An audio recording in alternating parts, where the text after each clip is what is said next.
in short, we are a country in a health crisis that we're not speaking about. We are the wealthiest country in the world, but we have some of the highest rates of diet-related diseases that are mushrooming in cost.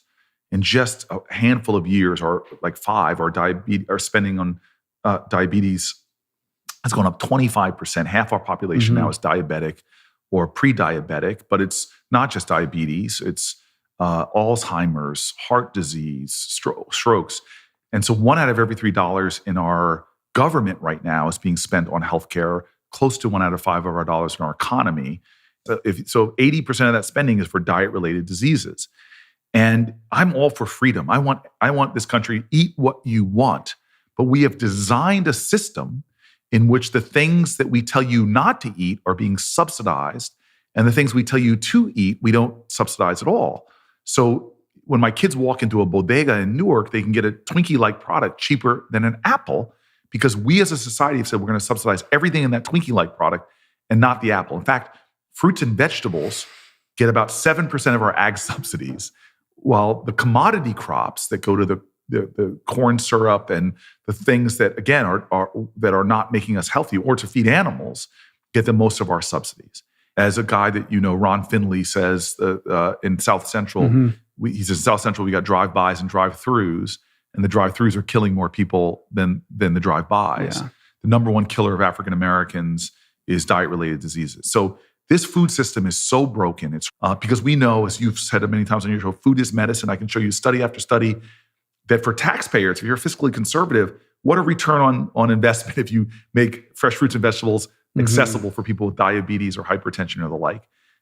And not for nothing, the long-term consequences of not addressing this problem, which will ultimately bankrupt the country. Because if you think healthcare is expensive and inaccessible now, what is it going to look like if these curves towards greater and greater diabetes rates and obesity and heart disease and the like, they're only going to continue to escalate. Well, if you look at the cost and then of it becomes a national security issue. Like, there is nothing that is not impacted by this. It all goes back to food.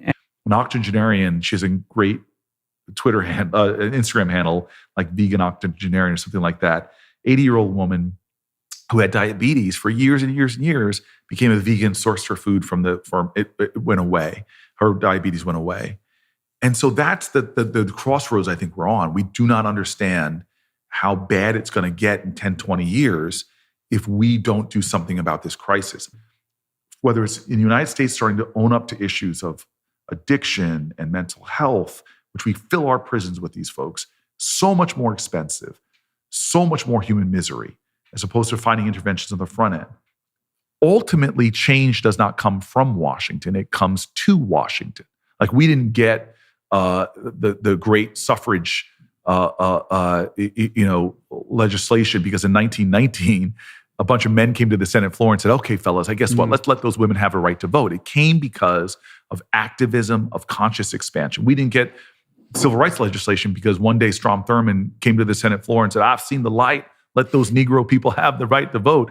We came because of activism that was as I said before, these artists of activism that opened the eyes of the average Americans who could no longer sanction this segregation. We are in that same moment right now where we share the same values about our food system. We could have a focus group here of any background of Americans. Moms want healthy foods for their kids. They often are confused by the corporations that try to confuse them with their labeling and their marketing. Moms want healthy food. You give them the options, they're going to choose healthy foods for their families.